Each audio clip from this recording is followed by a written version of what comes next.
आपकी जन अदालत न्यूज़ से मैं हूं राजा भैया पालो। मैं इस समय उत्तर प्रदेश की राजधानी लखनऊ में हूं और जहां पर एक हमारे बीच में बुंदेलखंड की ऐसी शख्सियत है जो आज 2 बार के विधायक हैं। मैं बात कर रहा हूं राजीव पारीछा हमारे साथ जुड़ रहे हैं बबीना विधानसभा से। आपकी जन अदालत न्यूज़ के एक्सक्लूसिव इंटरव्यू में आपकी जन अदालत में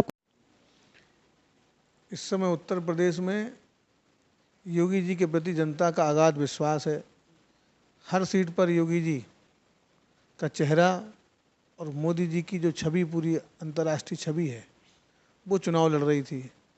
तो मैं समझता हूँ कि पूरे उत्तर प्रदेश में फिर 2/3 बहुमत के साथ में भारतीय जनता पार्टी की सरकार जो बनी है, जो योगी जी ने यहाँ तप किया है, जो तपस्या की है, गरीबों तक राशन भेजा, कोरोना में वैक्सीनेशन कराया, गरीब घरों तक रोशनी भेजी, गरीबों को छत दी, ऐसे तमाम कल्याणकारी योजनाएं, आज उसका ही परिणाम है कि फिर एक बार 35 साल के इतिहास में कोई दूसरी बार मुख्यमंत्री बन रहा है। और मैं समझता हूं कि 60 साल के जो 70 साल का जो राजनीतिक जो पूरा हिंदुस्तान में लोकतांत्रिक व्यवस्था है, उसमें कांग्रेस का शुरू का कार्यकाल छोड़ दें, क्योंकि उस समय बहुत लोग जागरूक नहीं होते थे, लेकिन जब से राजनीतिक जागरूकता आई है समाज में, तब से शायद पहली बार इतने प्रचंड बहुमत की सरकार बनी है। तो ये काम के दम पे और ईमानदारी के साथ में काम किया जाता है तो परिणाम सुखद आते हैं। इसमें कोई राजीव पारीछा की कोई भूमिका है, मैं ऐसा नहीं मानता हूँ। ये असली भूमिका अगर किसी की है तो वो हमारे नेतृत्व की है, मोदी जी की और योगी जी की। और इसके चलते बड़े बड़े वृक्ष, बड़े बड़े दरख्त ढह गए, कोई सामना नहीं कर पाया इस सुनामी का। और जिनकी आप बात कर रहे हैं वो तो पहले भी हारे थे और हर बार हारते ही हैं। तो हारने में रिकॉर्ड बनाते हैं, भारतीय जनता पार्टी जीतने में रिकॉर्ड बनाती है। समाजवादी पार्टी लगातार 4 चुनाव बुरी तरीके से हारी है। 2012 में तो केवल इसलिए वो सरकार में आ गए थे कि एक विकल्प जनता देख रही थी, मायावती जी को बदलना चाह रही थी, कोई विकल्प था नहीं। भारतीय जनता पार्टी उतनी सक्षम थी नहीं, हमारा नेतृत्व उतना ताकतवर नहीं था उस समय, संगठन भी उतना मजबूत नहीं था। इस नाते एक विकल्प के तौर पे जनता ने उस समय जो उनको हाथ लगा, वो समाजवादी पार्टी एक विकल्प थी। लेकिन सब लोग जानते थे कि समाजवादी पार्टी की सरकार बनाना आसान तो है, लेकिन उसको 5 साल झेलना बड़ा मुश्किल है। तो लोग समझ गए, क्योंकि उस समय अखिलेश यादव जी ने कहा था कि हम ऑस्ट्रेलिया पढ़ के आए हैं, हम बहुत अध्ययन किया है, हमने राजनीतिक शास्त्र को भी बहुत अच्छे तरीके से पढ़ा है, हम गरीबों तक योजनाएं पहुंचाएंगे, गरीबों का कल्याण करेंगे, गुंडई को नहीं होने देंगे। जो हमारी एक छवि है समाजवादी पार्टी की, उस छवि को हम ठीक कर देंगे। हम युवा हैं, हम विकास की बात करेंगे, हम विकास, हमें सरकार, हमारी सरकार बनाओ, हम विकास के रास्ते पे उत्तर प्रदेश को ले जाएंगे। लेकिन वो सारे वादे, सारे सपने जनता के धूमिल हुए। इनके वादे सारे, मैं समझता हूँ, वादे ही रहे। जनता ने जो मुलायम सिंह जी के नेतृत्व में समाजवादी पार्टी को देखा था, उससे ज़्यादा खतरनाक अखिलेश यादव जी के नेतृत्व में समाजवादी पार्टी का कार्यकाल उत्तर प्रदेश की जनता ने भुगता। और उस नाते एक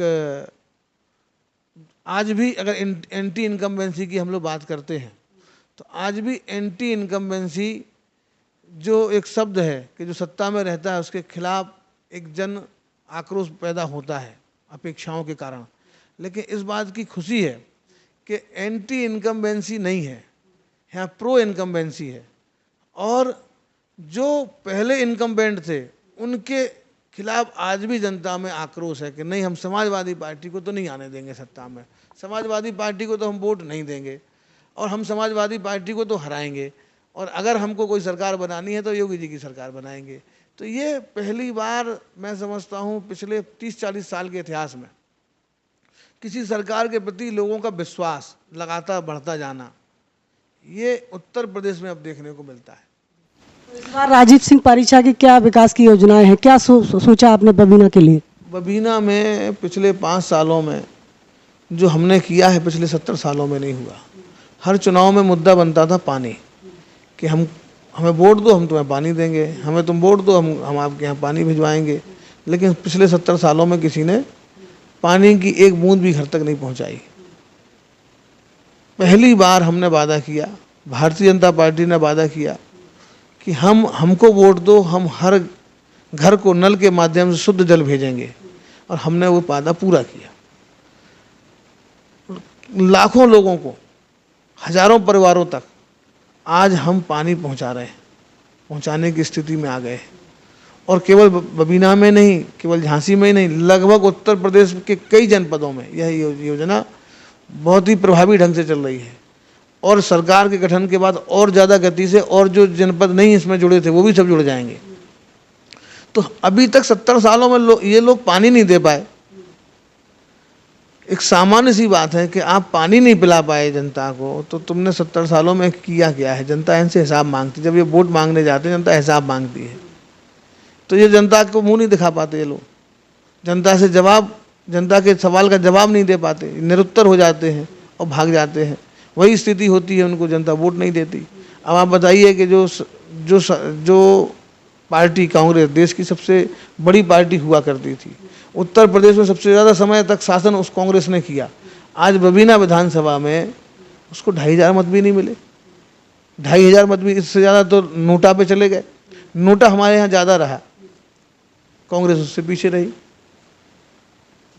तो ये परिस्थितियाँ क्यों बनी? जब आप जनता के साथ में छल करोगे, धोखा करोगे, विश्वासघात करोगे, तो ये परिस्थितियाँ बनेंगी। ये परिस्थितियाँ अब बसपा के साथ ही बनने लगी हैं।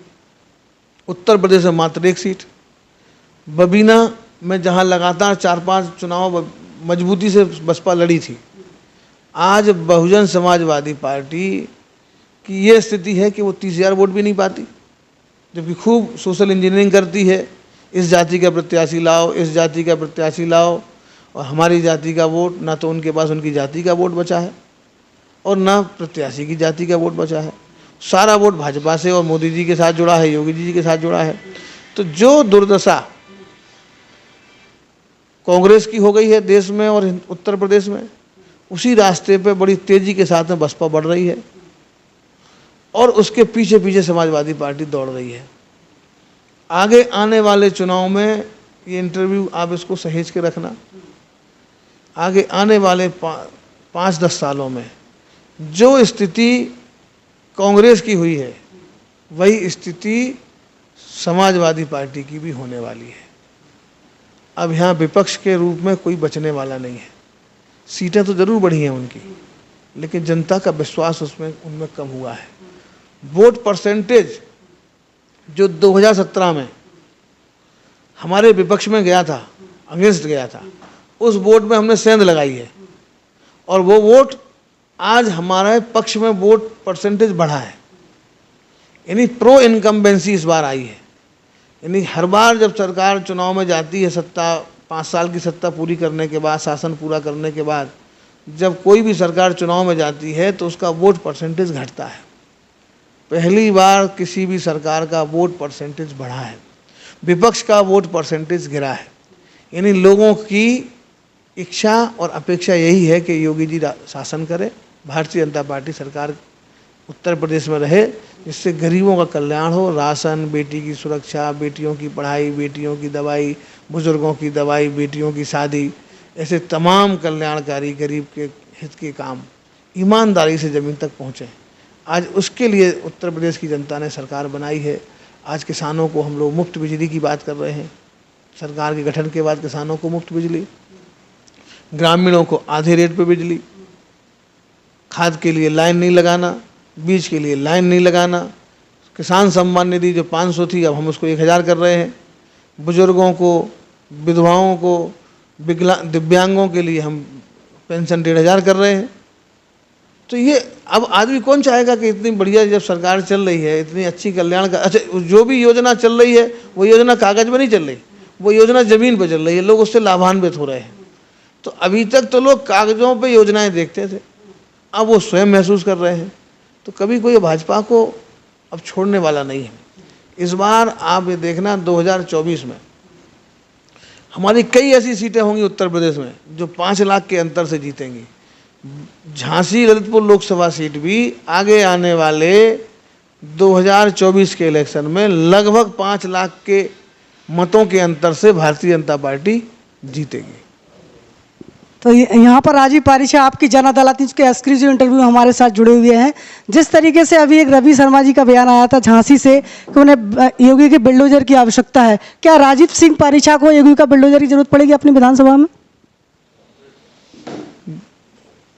योगी जी का बुलडोजर मैं समझता हूं कि पूरे 5 साल से उत्तर प्रदेश में एक सांकेतिक रूप से चल रहा है और उत्तर प्रदेश में पिछले 5 सालों में 1 इंच भूमि पर भी कब्जा नहीं हुआ और जहां शिकायत हुई, जहां कोई प्रकरण संज्ञान में लाया गया, उस वहां पे अगर कोई कब्जे की शिकायत है तो कब्जे को बेदखल भी किया गया।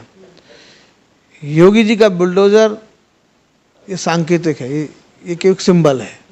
योगी जी का नाम ही काफ़ी मजबूत है। उनके नाम से ही माफिया, भूमाफिया, खनन माफिया, स्मगलर सब भाग जाते हैं, हत्यारे, बलात्कारी उत्तर प्रदेश की सीमाएं छोड़ देते हैं। योगी जी का नाम ही काफ़ी है।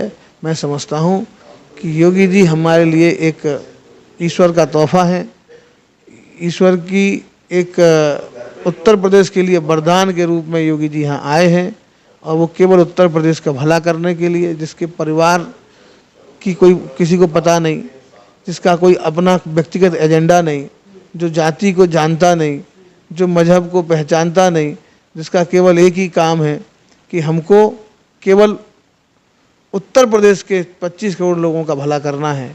वो किस मजहब को मानते हैं, किस जाति में रहते हैं, क्या उनकी मान्यताएं हैं, क्या उनकी सोच है, क्या विचारधारा, इससे योगी जी को कोई लेना देना नहीं। आप उत्तर प्रदेश के नागरिक हैं तो आपको प्रत्येक योजना का लाभ मिलना चाहिए, आपको सुरक्षा मिलनी चाहिए। आपके अगर व्यापारी हैं तो व्यापार में सुरक्षा मिलनी चाहिए, व्यापार में आपके में सरकार का सहयोग होना चाहिए।